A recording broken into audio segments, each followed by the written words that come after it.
बिस्मिल्लाहिर्रहमानिर्रहीम। अस्सलाम वालेकुम नाज़रीन। स्कूल टीचर इंटर्नल्स 2025 के हवाले से मेरिट लिस्ट के हवाले से आज की अहम वीडियो आप लोगों के सामने हाजिर हूँ। आज सिर्फ और सिर्फ तमाम एसटीआईस उम्मीदवार की सिर्फ एक ही बात थी कि मेरिट लिस्ट कब लगेगी, ऑर्डर्स कब जनरेट होना शुरू होंगे, मेरिट लिस्ट कब लगेगी, ऑर्डर्स जनरेट कब होना शुरू होंगे। तो आज की ये वीडियो आप लोगों की इसी हवाले से है कि आप लोगों को बताता चलूँ कि मेरिट लिस्ट क्यों लेट हुई है, मेरिट लिस्ट ना लगने की वजह क्या है अभी तक, क्योंकि 12 फरवरी भी तकरीबन गुजर चुका है। अच्छा, और अब मैं आप लोगों को थोड़ी सी इसके हवाले से डिटेल बताऊंगा। थोड़ी सी 2-4 मिनट आप लोगों के लूँगा। ये मेरिट लिस्ट के हवाले से होगा और ये चीज़ें आपने भी नोट की होंगी जो मैं आप लोगों को बताऊंगा। तो आप लोग ज़रा चंद चीज़ें गौर से सुनते जाइएगा, इसको ज़रा अपने ज़हन के अंदर बैठाते जाइएगा और आप देखिएगा कि लेट क्यों हो रहा है। सबसे पहले आप लोग देखिएगा कि जब इन्होंने अप्लाई करने का प्रोसेस शुरू किया तो ऑनलाइन अप्लाई सारे लोग फ्रीली नहीं कर पाए, जिसकी वजह से बहुत सारे जो कैंडिडेट्स थे वो अप्लाई नहीं कर सके। अच्छा, उस अप्लाई करने के दौरान जिन लोगों ने अप्लाई किया, तकरीबन 5.5 लाख लोगों ने अप्लाई किया, उन लोगों का भी मुकम्मल अप्लाई नहीं हो सका, जिसकी वजह से बहुत सारे लोगों की किसी की डिग्री अपलोड नहीं थी, किसी का कोई मसला था। उसके बाद फिर ये डेट एक्सटेंड की गई, 30 जनवरी आ गई। सारा कुछ करने के बाद ये इंटरव्यू स्टार्ट हो गए। अब इंटरव्यूज के अमल, अच्छा, अब आपने एक चीज़ नोट करनी है, जो इंटरव्यू का अमल जारी रहा है वो आप लोग ज़रा नोट कीजिए कि पहले तकरीबन ये स्कूल्स को हदायत की गई कि जिन लोगों को इंटरव्यू हो वो उन सबको कॉल्स कर दें, अपने पहले प्रेफरेंस वाले को। हर एक ने अपने पहले प्रेफरेंस वाले को कॉल कर दी। पहले प्रेफरेंस वाले को जब कॉल की गई तो वो किसी के ने मतलब किसी जगह पर किसी ने 50 लोगों ने अप्लाई किया था, तो वहाँ पर 10 से 12 लोगों को बुला लिया कि जिन्होंने पहली प्रेफरेंस उस स्कूल की दी थी। अच्छा, जब उन लोगों को बुला लिएगा उनका इंटरव्यू स्टार्ट हो गया। अच्छा, अब इसके अंदर एक और चीज़ भी आप ठीक कह सकते हैं, गलत कह सकते हैं, ये अब आपके ऊपर डिपेंड करते हैं। किसी के लिए ठीक हुआ, किसी के लिए बहुत गलत हुआ। मेरे हिसाब से तो ये गलत ही हुआ कि एक जो कैंडिडेट था उसने इंटरव्यू दिया। इंटरव्यू लेने वाले वो कुछ और तरह के लोग थे, मतलब वो ऐसे लोग नहीं थे जो उसको नंबर वैसे ही दे देते। उन्होंने क्या किया, उन्होंने उनको परखना शुरू किया। अब परखते परखते 5 नंबर में से किसी ने 2 दे दिए, किसी ने 3 दे दिए। अब असल मज़ा ये नहीं, असल खतरनाक बात यह है कि उसने जब यहाँ पर 3 नंबर लिए या 2 नंबर लिए या 4 नंबर लिए, तो बाकी सब में ही जहां जहां उसने अप्लाई किया था वहां पर उसके 2 या 3 नंबर ही लगे।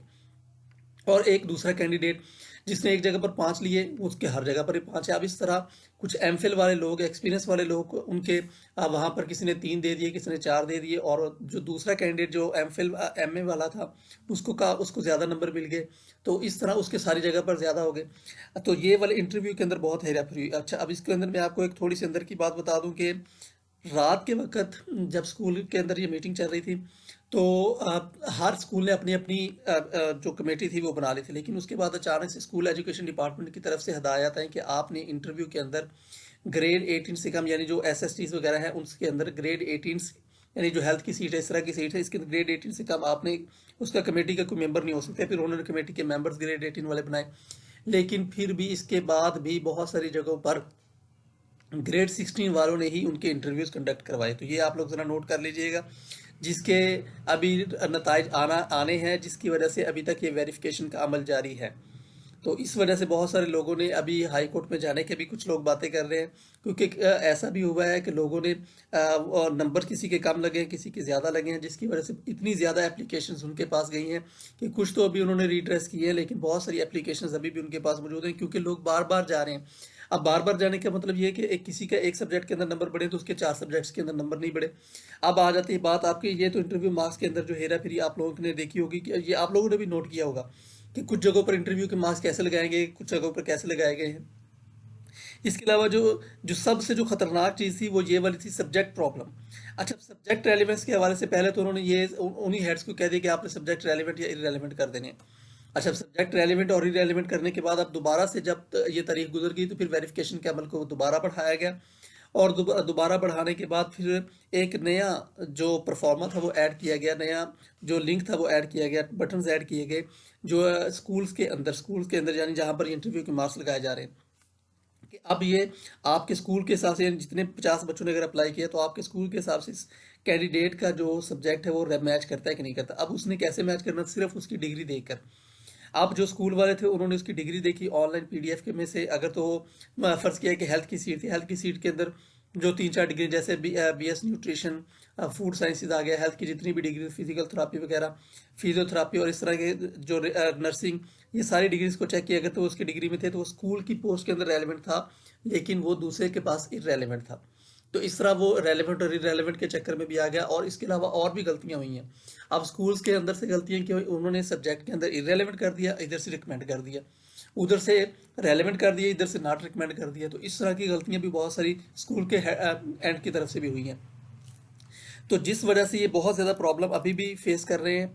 बहुत सारे रिड्रेस भी हो गए हैं, बहुत सारे लोगों के नंबर्स बड़े भी हैं अब। लेकिन एक प्रॉब्लम इसके अंदर आ रहा है कि जिसके इंटरव्यू के मार्क्स कम लगे हैं वो नहीं बढ़ पा रहे। अब कुछ लोगों के अंदर बढ़ाए भी हैं, अदर वैसे किसी की अथॉरिटी अब है नहीं कि वो इंटरव्यू के मार्क्स बढ़ाए। इवन के डीओ के पास भी अथॉरिटी नहीं होगी कि वो इसके नंबर बढ़ा सके, क्योंकि ये जिस कमेटी के पास ये था अख्तियार, उसने अपना अख्तियार यूज़ करते हुए उसके मार्क्स 4 लगाए, 2 लगाए, 3 लगाए, 5 लगाए। ये डीओ के पास इसका अख्तियार नहीं होगा कि वो उसके नंबर बढ़ा सके। हाँ, लेकिन किसी के एजुकेशन के मार्क्स नहीं लगे, किसी के किसी तरह के मार्क्स नहीं लगे, तो वो नंबर बढ़ा रहे हैं। अब आप समझ गए होंगे कि जो लेट होने की वजूहत क्या है। लेट होने की जो बेसिक वजह है वो यही है कि स्कूल एजुकेशन डिपार्टमेंट की तरफ से, गवर्नमेंट की तरफ से जो हदायत थी वो इतनी मुबहम और गैर वाज़ेह थी कि अभी तक उनके ऊपर काम जारी है।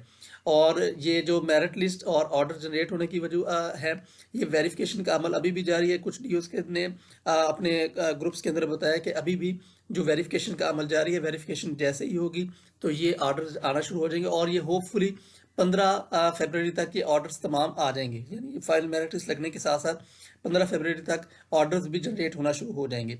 तो ये थी मेरी आज की वीडियो। उम्मीद है आप लोगों को वीडियो पसंद आई होगी। अगर आप लोगों को इन्फॉर्मेशन पसंद आई तो लाजमी तौर पर लाइक और शेयर जरूर कीजिएगा। बेल आइकन को लाजमी दबाइएगा ताकि जो भी नई अपडेट हो फ़ौरन से आप तक पहुंच सके।